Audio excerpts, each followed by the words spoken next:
All right, good morning, friends. Today I'm here for elasticity. I want us to understand what elasticity is all about, types of elasticity, determinants of elasticity. We may have several recordings about the same, one on price elasticity of demand, and then the other on one on price elasticity, and then the other on elasticity of supply. So we have one on elasticity of demand, and then the other on elasticity of supply. Okay, so elasticity, we need to first understand what elasticity is all about. Okay, when you talk about elasticity, we are talking about responsiveness to change. Okay, the degree of responsiveness to change of one variable in respect to change in another variable. That's elasticity. How a variable responds to a change in another variable. Okay, so here we can have elasticity of z with respect to x, or the x elasticity of z is the percentage change in the size of z following a 1% change in the size of x. That's the elasticity we're talking about. Okay, the percentage change in one variable as a result of a 1% or a percentage change in the size of the other variable. That's the elasticity we are going to be talking about. Okay, so we can, for this lecture, we're going to concentrate on the responsiveness of demand to change in a price. The price elasticity of demand, that's what we are going to concentrate on more here. How price responds, how demand responds to a change in a price. That's the elasticity we're going to be talking about. Assuming there is a change in a price, how will price, how will quantity demanded respond, or how will demand respond? That's what we are going to be talking about. That will be under the price elasticity of demand. Okay, so price elasticity of demand, and I said it's the percentage change in the quantity demanded following a 1% change in the price of the good. Percentage change in the quantity demanded following a 1% change in the price of the good. So we are assuming there is a 1% change in the price of a good. How will the price change of that good? How will quantity demanded change of that good? There is a 1% change in the price of let me say of a book. There's 1% change in the price of this book. Okay, so how will quantity demanded of this book respond? How will it change? That's what we will be looking at. Okay, percentage change in the quantity demanded of a good as a result of 1%, a percentage change in the price of that good. That's the price elasticity of demand we are going to be talking about. And the formula is there. Okay, and it's changing the quantity demanded over changing the price times the original price over original quantity demanded. So it's changing the quantity demanded over changing the price times the original price over original quantity demanded. So you can add a P note, a note, and a Q note to signify being original. Okay, so you're going to get a change in the quantity demanded divided by the change in the price times the original price divided by original quantity demanded. With that formula, you'll be able to get how quantity demanded responds to the change in price of the good. So here we're having an example. Suppose the price of X falls from 1.6 to 1.5. The amount demanded by Peter increases from 50 to 55 kilograms, and then they ask you to calculate the price elasticity of demand. Okay, so we are assuming the price of X is a good. It falls from 1.6 to 1.5, meaning the price is reducing. So the amount demanded by Peter increases from 50 to 55. Hope you recall the law of demand. The higher the price, the lower the quantity demanded, and then the lower the price, the higher the quantity demanded. So if there's a fall in the price, That's why you're seeing an increase in the quantity demanded. Yeah, so a fall in the price by 0.1 unit is leading to 5% increase in the quantity demanded. So they may ask you to calculate the price elasticity of demand for that case. Yeah, so this is how we do it. Yeah, but let me show you. Let's do clear illustrations here. All right, so that's the formula, but let me show you how we go to that. Yeah, let me show you how we go to that.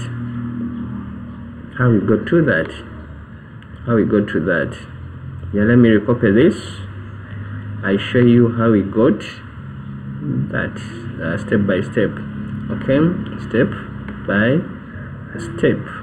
So this is our formula. This is the question at hand. Yeah, this is the question at hand. Yeah, this is the question at hand. This was the answer, but I want to show you how we got that answer. All right, so the formula is change in the quantity demanded. Change means we are getting a difference from new and old. So to get change, you get new minus old. So we're going to get the new quantity demanded minus the old quantity demanded. So it will be 55 minus the old quantity demanded was 50. We are looking out for the change in demand. Okay, divided by change in price. Yeah, the same thing. The new price minus the old price. The new price is 1.5. 1.5. No, it's 0. Yeah, it's 1.5. 1.5. Yeah, and then the old price was 1.6. Are we together? And then we'll multiply this into the original price, which is 1.6. 1.6 divided by the original quantity demanded, which is 50. Yeah, that's the formula. Okay, so this brings us 55 minus 50, it gives us a 5, divided by 1.5 minus 1.6 is 0.1.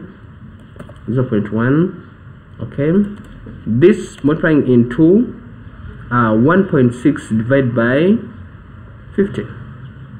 1.6 divided by 50. 1.6 divided by 50. Let me calculate here. 1.6 divided by 50. 1.6 divided by 50. I'm getting 0.032. Okay, so we are having 5 divided by 0.1. 5 divided by 0.1 gives us 50. 50. Yeah, 50 times 0.032 times 0.032 and the answer is 1.6. 1.6. Recall this was a negative. Yeah, when we had 1.5 minus 1.6, this had to be a negative. Yeah, this had to be a negative. So our answer is negative 1.6. Yeah, this had to be negative, meaning even this this is a negative 150. Okay. Yeah, so the other thing you need to recall is that price elasticity of demand is always negative. Yeah, price elasticity of demand is always negative. Why?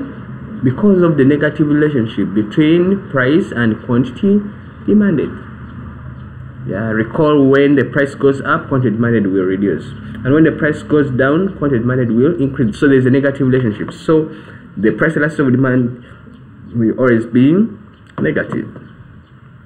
Will always be negative. So this was a negative 0.1, so which makes this a negative 50, and then this, so our answer is negative negative 1.6. That's how we got our price elasticity of demand as negative 1.6. Recall, price elasticity of demand is always a negative. Price less of demand is always a negative. All right, so that's how we got that answer. That's how we got the answer. So let's move on. That's how we got the answer. Okay, so this is how we can now differentiate. Okay, if you get the answer which is less than 1, then that will be inelastic, and then if your answer is greater than 1, it will be elastic demand. If it's 0, perfectly inelastic. If it's infinity, then perfectly, if it's 0, perfectly inelastic. If it's infinity, then it's perfectly elastic. Let's talk more about elastic and inelastic. Yeah, let's talk more about elastic and inelastic. Let's talk more about elastic and inelastic. Here I've said that if you get the answer which is less than 1, then it will be inelastic demand. If it's greater than 1, it will be elastic. So in our instance, for our case, we had elastic demand. And then someone may wonder, what is elastic and then what is inelastic? All right, and this will determine, we are going to be talking about this a lot, elastic versus inelastic. Okay, we are going to talk about this a lot. We are going to talk about this a lot. We are going to talk about them a lot. We are going to talk about them a lot. Even when you are looking at the determinants of elasticity, we'll be looking at what determines elastic or inelastic. So it's important for us to understand elastic demand and inelastic demand. Okay, so let me have some illustrations here. Yeah, let me try to draw some graphs here. Yes. Let me try to draw some graphs here. Okay, then I'm having let me start with the elastic. That one. Here we are having okay, let me just move it a bit so that I get space to write.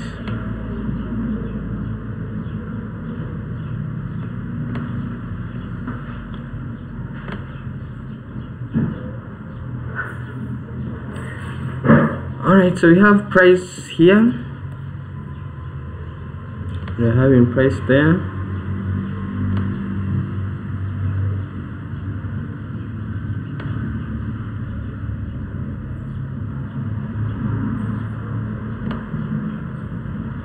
Okay, and then quantity here,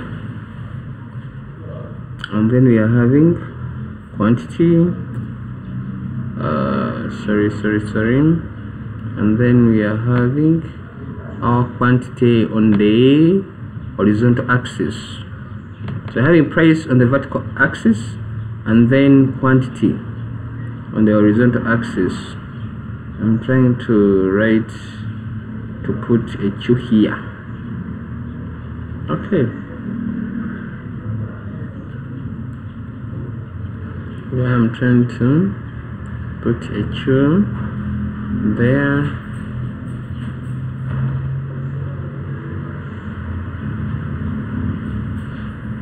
All right.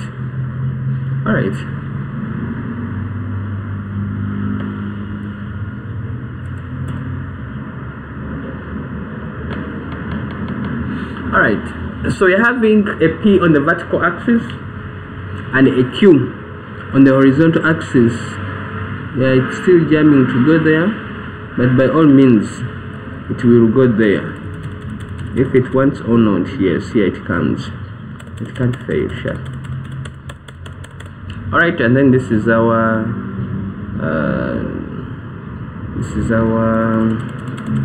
demand.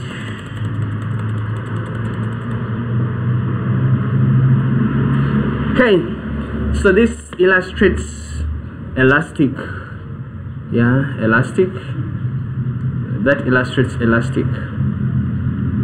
Yeah, elastic demand. If you talk about elastic demand, so elastic demand means a smaller change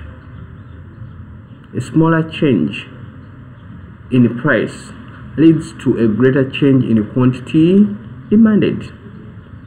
That's elastic. Yeah, or a bigger proportionate, or a smaller proportionate change in the price leads to a bigger or greater than proportionate change in the quantity demanded. That's elastic demand. A smaller change in the price, in simple terms, leads to a bigger change in the quantity demanded. Yeah.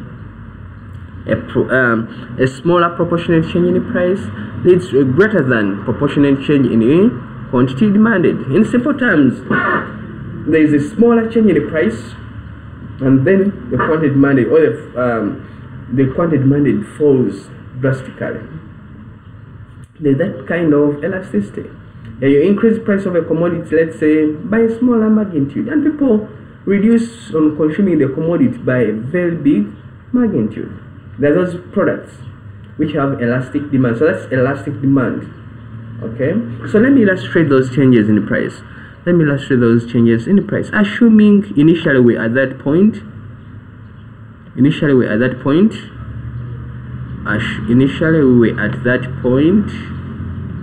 Yeah. So initially we're at that point.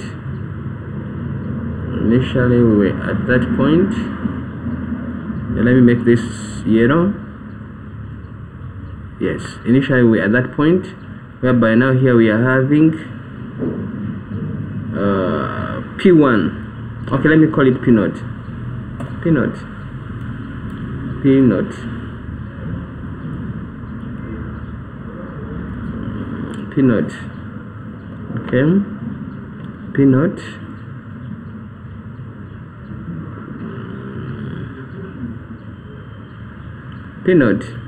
And then here we are having Q naught.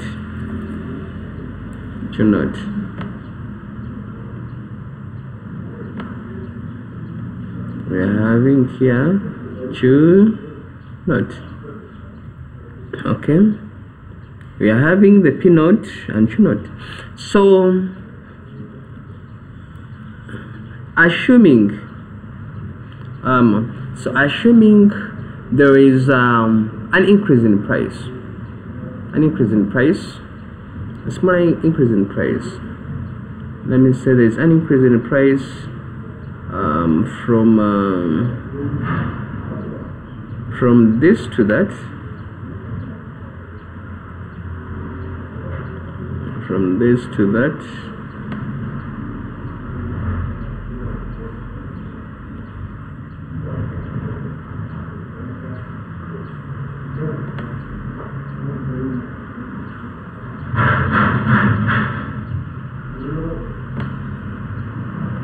Okay. Alright, so there's an increase in the price from P naught to P1. There's an increase in the price. There's an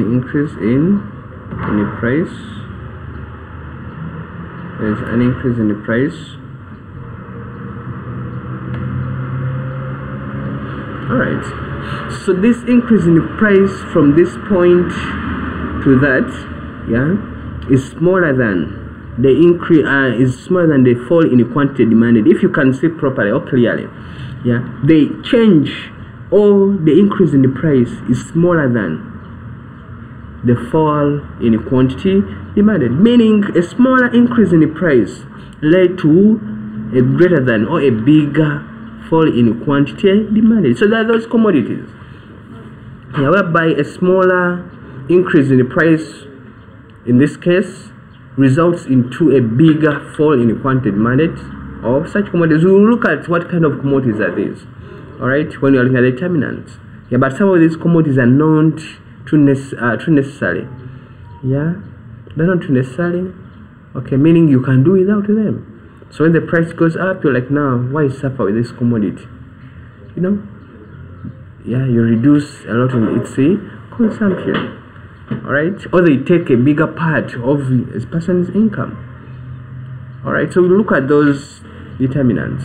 What determines elastic being elastic or inelastic? But this is the illustration for elastic.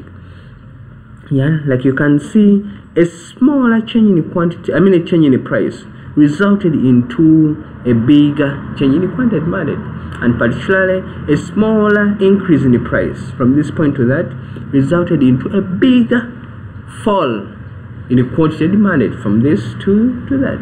A person who was buying, let's say, 40 kilograms of something, the increase on price by, let's say, 500, and you cut from 40 kilograms to 20 kilograms. Yeah, that's a big fall in quantity demanded. That is elastic. That's elastic. Now let's see inelastic. Yeah, let's say how inelastic will look like. How inelastic will look like. Okay, let me draw it from the start. Yeah, let me draw it from the start. Okay, let me draw it from the elastic. Now we are going to illustrate inelastic. Yeah, how it looks like to be price inelastic. Price inelastic. Here we are looking at inelastic. Inelastic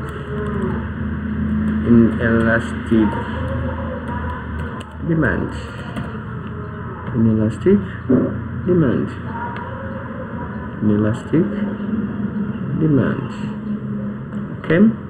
Yeah, still we have our quantity on we still have our quantity, our price on the vertical axis, and then our quantity on the horizontal axis. On the horizontal axis, our quantity on the horizontal axis, right? So this will be steeper. Yeah, inelastic demand is steeper. Okay, it's steeper. Yeah, that one. Okay, so we are going to see those movements. Yeah, assuming there is an increase in the price, how will quantity demanded respond in this case? Yeah, let me just make that a bit. Okay, and then I make this to be more steep. Yeah, it's steep. I think that is steep enough. Yeah, it's steep enough. Okay, so we have this. We are going to illustrate, assuming this was our initial price and quantity. All right, this was our initial price and quantity. Our initial price and quantity. Let me give this a different color. Yeah, let me give it yellow. So this is our P note. Or original price. You can call it anything, provided you can differentiate it from the one which will follow. Okay, P note, and then this is our Q note, or original quantity demanded. Okay, this is our Q note. Let me also make it a bit small so that it moves up to that point. Oh, where are you going, you? Come back here. You want to run away? Okay. Alright, so let's see. Assuming there is an increase in the price, how will quantity demanded respond? Okay, let's assume price moves to a higher price. Yep. Price is moving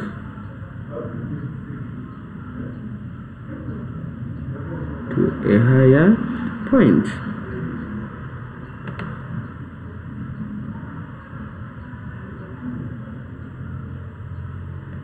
Okay, price is moving to a higher point.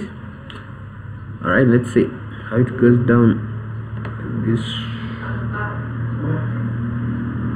actually, these lines are straight. If yours are not straight, problem. Okay. All right, so let me call this. Okay, yeah, so we are having this change in the price. All right, so our original price was this, the price increases to that. Yeah, and we are seeing that quantity demanded falls by a smaller magnitude. It falls by a smaller magnitude. It falls by a smaller magnitude, meaning this change here, this change here, this change here is bigger than the change here. Okay, this change here from this point to that, this one is bigger than this change here. It's bigger than the change here. Okay, it's bigger than the inside change, meaning even if the price increases so much, yeah, if there's a fall in the price, it will be a smaller fall. I mean, if there's a fall in quantity demand, it will be smaller as compared to the increase in the price. And you look at what kind of goods are these. Those goods whereby even when the price shoots up, yeah, people will continue consuming the product. They will, if they will reduce on consumption by a smaller magnitude. Okay, they will reduce on consumption by a smaller magnitude. Talk about necessity goods. Yeah, so even if the price goes up, you have to consume the products. You can't live without them. So if there is a fall in demand or in quantity demand, it will be by a smaller magnitude as compared to the increase in price. For instance, education. You can complain, fees have gone up, what, blah blah, fees, but you're continuing as you're complaining as you're going to school because you need education. Food. Yeah, so when the price of food goes up, you will complain, cry around, but you still buy food. What you can do is to reduce on the amount you buy, but you reduce by a smaller magnitude as compared to the increase in price, because you can't live without food. The other thing, the other goods you can talk about are those goods of addiction.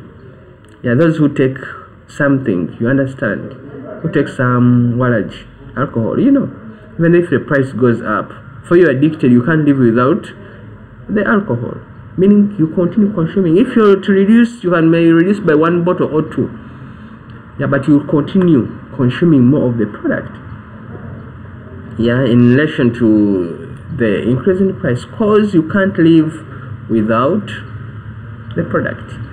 You can't live without the product.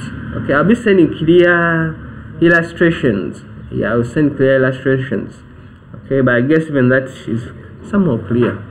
Yeah, so that's inelastic and elastic. Elastic responds a lot to change in the price. Inelastic responds not a lot. Okay, yeah, so if you talk about elastic, think about a higher response, and then inelastic, a lower response. Yeah, or you can even be thinking about those clothes you used to put on with elastic. Yeah, there were some shirts we used to put on. I think some people still put them on, like the legging, which is elastic. Yeah, it increases based on what the person has, on the size of the person putting on. And that's elastic, you know. So if it responds a lot, like a legging, a rubber band, that's elastic. If it responds by smaller magnitude, then it's inelastic, you know. But of course that doesn't apply, those examples don't apply on economics. Yeah, we are talking about, but of course that's the context of response. One responds a lot, the other responds by smaller magnitude. So that's inelastic and elastic. It's vital, it's good to understand what elastic is and what inelastic is, because if you fail to understand elastic and inelastic, it becomes hard for you to understand the sections which will follow. Elastic, higher response to change in price. Inelastic, raw or low response to change in price. Elastic, a smaller change in the price leads to a greater than change in quantity demanded, or a smaller proportionate change in a smaller proportionate change in the price leads to a bigger proportionate change in quantity demanded. I'm using change because it can be an increase or a decrease. That's why I'm using change. But for that illustrations, I used an increase. We used an increase in price.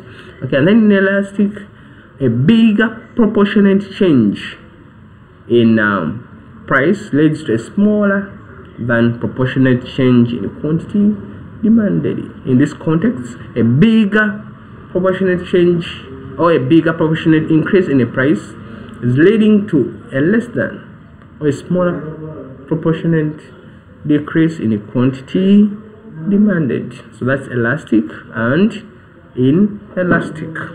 Okay, I guess now we are okay with this. So now let's move on to the determinants of elasticity of demand. What determines elasticity of demand? In this case, what determines being elastic or inelastic? What determines a higher response or a low response? Yeah, that's why I thought it wise to first take us through the initial section of elastic and inelastic before we look at the determinants. Okay, number of substitutes. I was talking about this. As the number of substitutes increase, the more elastic demand will be. If a good has no substitutes and the supplier decides to increase its price, the consumer can switch to cheaper alternatives. Number of substitutes. Here we said earlier on that a substitute is a good which serves the same purpose, yeah, as the good in a question. Okay, that good which serves the same purpose as the good in question is what we call a substitute. Is what we call a substitute. Actually, let me first stop here. I've checked with, I promised to be sending videos which are for 30 minutes.